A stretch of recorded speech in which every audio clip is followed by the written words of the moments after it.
അപ്പൊ കുട്ടേട്ടൻ എന്തോ ചോദിക്കാനുണ്ട്. കുട്ടേട്ടാ. Yes boss. ആ, നവ്യ വന്നിട്ടുണ്ട്. നമസ്കാരം നവ്യ നായർ. നമസ്കാരം. താങ്കൾക്ക് സുഖം തന്നെയല്ലേ?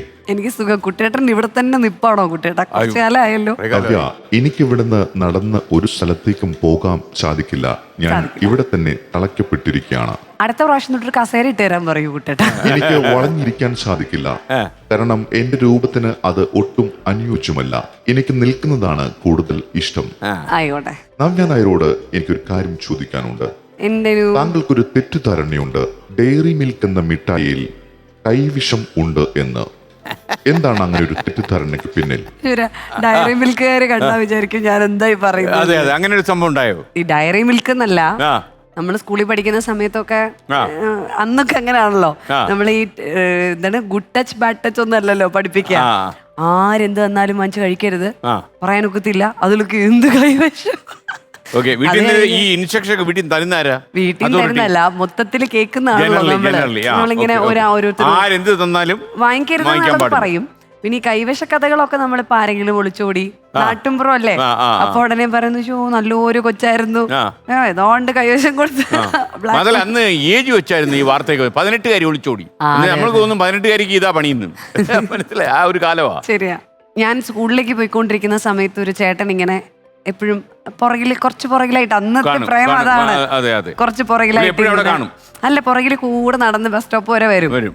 നേർച്ച പോലെ എല്ലാ ദിവസവും ഉണ്ടാവും. ടിപ്പിക്കൽ സ്ഥലം മുതലുണ്ടാവും. നിരന്തരം വരുന്നു. കുറച്ചു ദിവസം കഴിയുമ്പോഴൊക്കെ ഒരു ചെറിയ ആ സ്ഥലം എത്തുമ്പോഴത്തേക്ക് ഒന്ന് കാണുമല്ലോ. ആ കാണുമ്പോ അല്ല, ഇപ്പൊ ഇങ്ങനെ ഒരുമിച്ച് ഒരു സ്ഥലത്ത് നിന്നായിരിക്കും അങ്ങോട്ട് ഒരുമിച്ച് പോകേണ്ടതേ, വേറൊരു വഴിയിലോട്ട് തിരിയുന്ന വഴി. ആ തിരിയുന്ന വഴി എത്തുമ്പോഴത്തേക്കും ആണ് ഇയാള് ജോയിൻ ചെയ്യാ. അപ്പൊ ഒരു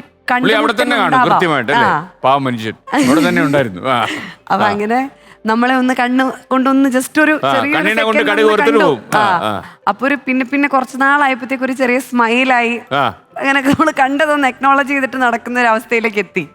അങ്ങനെ ഇരിക്കുമ്പോ ഒരു പാലം ഉണ്ട് നമ്മുടെ അവിടെ, വീട്ടിലേക്ക് തിരിച്ചു പോകുന്ന വഴിയാ. അപ്പൊ ആ പാലം ഇങ്ങനെ കേറിക്കൊണ്ടിരിക്കുന്ന സമയത്ത് എനിക്ക് മനസ്സിലാവുന്നുണ്ട് ഈ ചേട്ടൻ ഓടുന്നു ബാക്കിൽ നിന്ന്, ഭയങ്കര സ്പീഡിൽ ഓടുന്നപ്പോഴത്തേക്ക് എനിക്ക് പേടിയായിപ്പോയി. എനിക്ക് ഓടി വന്നിട്ട് എന്തിനാ, കുറച്ച് സ്പീഡൊക്കെ കൂട്ടി നടക്കുക. പക്ഷെ അത് കയറ്റമാണ്. ഓടി വന്ന് ഫ്രണ്ടിൽ നിന്നിട്ട് എൻ്റെ അടുത്ത് ചോദിച്ചു, പേനയിട്ടോ എന്ന് ചോദിച്ചു. ഞാൻ അല്ല, ഞാൻ എന്തിനാന്ന് അറിയില്ലല്ലോ. അപ്പൊ ഞാൻ എന്ന് പറഞ്ഞു. എന്നിട്ട് ഞാൻ എൻ്റെ ബോക്സിൽ നിന്ന് ഒരു പെണ്ണെടുത്ത് കൊടുത്തു. എനിക്ക് കുറച്ച് എഴുതാനുണ്ട്. ഞാൻ പറഞ്ഞു സാരമില്ല, പെണ്ണ് ചേട്ടൻ വെച്ചോളാൻ പറഞ്ഞിട്ട് ഞാനങ്ങ് പോയി. പെൻ വാങ്ങിയില്ല. അത് കഴിഞ്ഞ് പിന്നെ ഏകദേശം ഒരു 6 മാസമൊക്കെ കഴിഞ്ഞു. പുള്ളി പുറകിൽ തന്നെ ഉണ്ട്, സംസാരമൊന്നുമില്ല. ഈ പേന കഴിഞ്ഞതിന് ശേഷം പിന്നെ സംസാരമൊന്നുമില്ല. ഞാൻ പക്ഷെ റൂട്ടൊന്ന് മാറ്റി. ആ പോകുന്ന വഴി, അതെ. പിന്നെ കുറച്ച് ദിവസത്തേക്ക് ഈ ചേട്ടനെ കണ്ടില്ല. പക്ഷെ ഈ ചേട്ടന് മനസ്സിലായി ഞാൻ വേറെ റൂട്ടാ പോകുന്നത്. പിന്നെ ആ റൂട്ടിൽ വരാൻ തുടങ്ങി.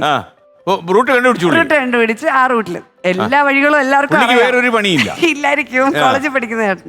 പിന്നെ ആ റൂട്ടിൽ കുറച്ച് നാൾ നടന്നിട്ട് ഒരു ദിവസം വളരെ സഡൻ ആയിട്ട് വന്നിട്ട് എന്റെ അടുത്ത് പറഞ്ഞു, ഇങ്ങനെ എന്റെ മുമ്പിൽ വന്നതെന്ന് പറഞ്ഞു. എനിക്ക് തന്നെ ഭയങ്കര ഇഷ്ടമാന്ന് പറഞ്ഞു. കിട്ടി.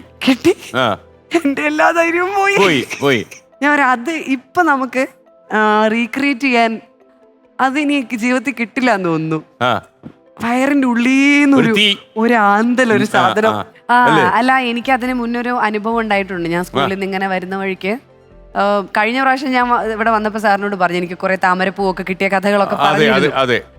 അതില് ആരൊക്കെയോ ചേട്ടന്മാരാണെന്ന് തോന്നുന്നു എന്റെ സൈഡിൽ കൂടെ ഇങ്ങനെ ഭയങ്കര ഉച്ചത്തില് ബഹളം ഉണ്ടാക്കിക്കൊണ്ട് ഈ ഓംനി എന്ന് പറയുന്ന വണ്ടി, അന്നൊക്കെ നമ്മള് സിനിമ കാണുമ്പോ പിള്ളേരെ പിടിച്ചോണ്ട് പോകാനും ഇങ്ങനെ അല്ലെ, ആ വണ്ടിയില് എന്റെ അടുത്തും കൂടെ വണ്ടി പാസ് ചെയ്തപ്പോഴത്തേക്ക് ഇതിങ്ങനെ തുറന്നിട്ട്